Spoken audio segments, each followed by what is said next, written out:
Dr. Punam Suri ji. This is Safia of class 9. I am enacting as student reporter. This is Surekha of class 9. I am enacting as Dr. Punam Suri ji. Before interview, let us know a brief information about our great and renowned personality. It's my great honor and privilege to introduce the President of D.A.V, Dr. Punam Suri ji. He is an eminent Indian educator, journalist, the Chancellor, the Supreme Pioneer of D.A.V University, one of the largest non-governmental education institutions in India. Dr. Suri ji is a firm believer in the ideals of Swami Dayanand Saraswati, which helped him to new initiatives in the field of education. Many new and innovative methods have been incorporated under the leadership of Dr. Punam Suri ji, a multifaceted personality, a rich source of motivation and inspiration, a widely travelled person. His contribution to the eminent field of education is noteworthy. Namaste sir, hearty welcome you sir. Namaste. I am Safia, student reporter from DAV High School, Sri Salam West. I am glad to meet you sir. This is the day I never dreamt so far. How are you sir? I am fine.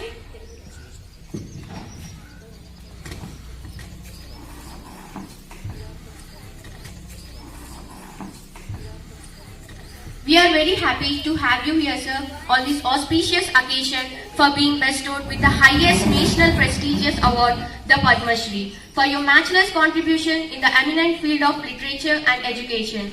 I think this great award is like another feather in your cap. How did you feel on the great day? On the behalf of Arya Samaj and D.A.V fraternity, I am really very happy for being blessed and honoured with the Supreme National Laurel The PADMA SHRI award on the eve of Republic Day by the honourable President of our nation. Actually, in D.A.V, like Swami Dayananda said, we have large number of ladies who are employed about 80%.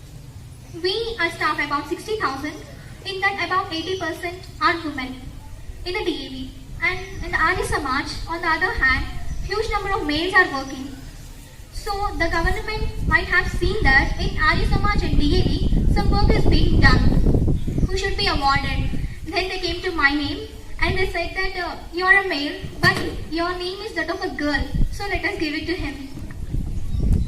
Esteemed D.A.V institution, the Dayananda Anglo-Vedic institution, the very interesting name, centuries old tradition and doing tremendous work in the field of education. So, could you tell us the brief history of this institution? To start up with, the very name Dayanand, that is the D of the D.A.V. It's the memory of Swami Dayanand. This institution was started by Arya Samaj in 1886. Swamiji passed away on 30th October 1883. And then soon after the demise of the great Guru Dayanand, Arya Samaj took a decision to start a college instead of constructing a road or a building or a dead kind of monument in his name. And he is a dynamic, spiritual and social reformer who led to promote women education in our country with great ideas. So for this, they need a dynamic organization to represent and to be in his memory. And that's how the D.A.V came about in 1886. On June 1st, by borrowing 2 rooms from the Arya Samaj, the first school of D.A.V was started. Now there is one question that the people wonder about: D.A.V College Managing Committee. We have colleges, we have institutions, but we do run more number of schools. Number of schools are far higher than the colleges. So whenever they went, they said that higher education is meant for British to do. Indians are not capable for handling higher education. So that they started a college in the name of Dayanand.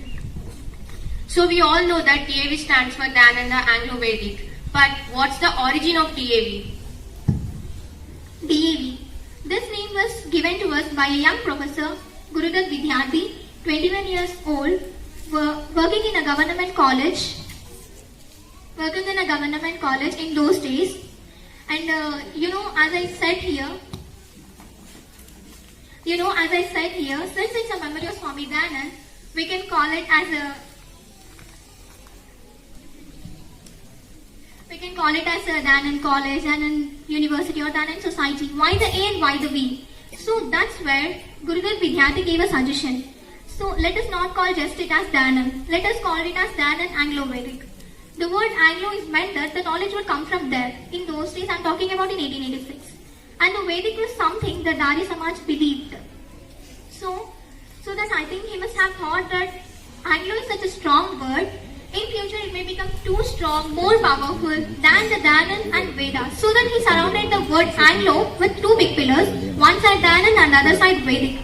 And then he told the DAV people, now that are existing, go ahead, make your institutions, make your colleges, but must be on those two pillars, keeping in mind. Before we move on, intra-conversation with Dr. Punam Suri ji, just a little thought for the day. And it is from Swami Dayanand Saraswati, who said very beautifully, the musical instrument given to the human being is the voice. Since it is with this voice that we communicate what we do. So when we look at education system, today in India, we keep saying it is waiting to reap the demographic dividend. A lot of young people coming out with lot of expectations, but they are changing. I think getting a job is all about democratic because the quality of lifelong people want to live high in all aspiration levels. The focus we believe should be a higher education or primary education because somewhere the fundamentals of young people, they are educated in terms of scheme but not employable. How would you resolve this challenge? Actually, I feel the problem has to be solved right from the primary level. It's not just in the higher education. Everybody is looking for a job, for a better quality of life. And the word quality, that which I would like to differentiate, you may have all the assets, the worldly assets.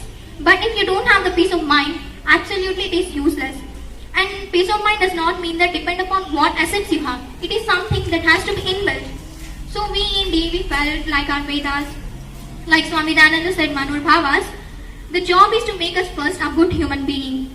So when a good human being made into a good profession, he is an employable person.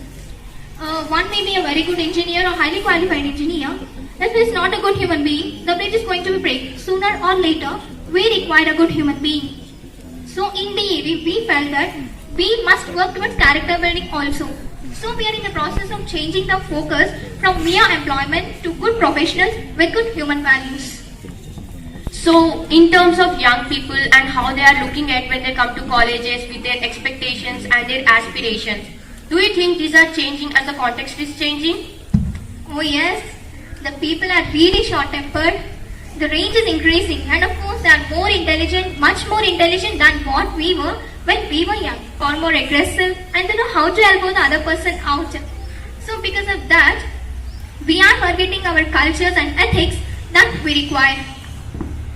So I want to ask you about teacher training. You know, to whomever you ask, a person behind your success, a person who changed your route, a person who changed your mind, 90% of the people answer a teacher. He or she either from college or school.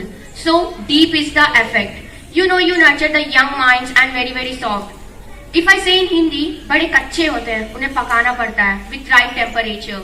Today we struggle in our country for good quality teachers. Why do we lack this? Basically, the lack is of the training of the human resource. In DAV, I started a department, DAV Center for Academic Excellence. We started for 8th class Pan-India examinations.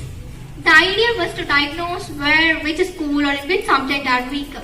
And we resend the papers back to them to check it themselves. Academic audit system diagnosed the school, they watched the class and they diagnosed why they are lacking behind. So like that we are trying to build up every school of DAV. So in terms of great adversity, one looks for inspiration in real life. Where have you been looked and what's your inspiration? Frankly speaking, I may say one person, my grandfather, who later on became sannyasi by the name of Mahatma Anand Swamiji. I have travelled throughout the world. Still today in so many places roads do not exist. In those days he used to roam on bullock carts, talking and explaining the people, opening institutions. So I looked at him. That day I feel Mahatma Hansraj, who is the first headmaster of DAV, he sacrificed his entire life for the sake of DAV. And in return he didn't take 1 rupee also from DAV. So he is my inspiration. Sir, what is your final message to young generation? I pray the Almighty God to give us the strength to live as per the path shown by the Maharishi Swami Dayanand. Let us be the ambassador of good, cheer, spreading love, hope and truth to all mankind. Let's give up the mind, time, caste and creed. Let our all DAV institutions offer divine love, spread divine love Receive divine love and live in divine love. Have a great day. Keep smiling. Thank you, sir, for being with us on this auspicious day and making our day a great day. Thank you.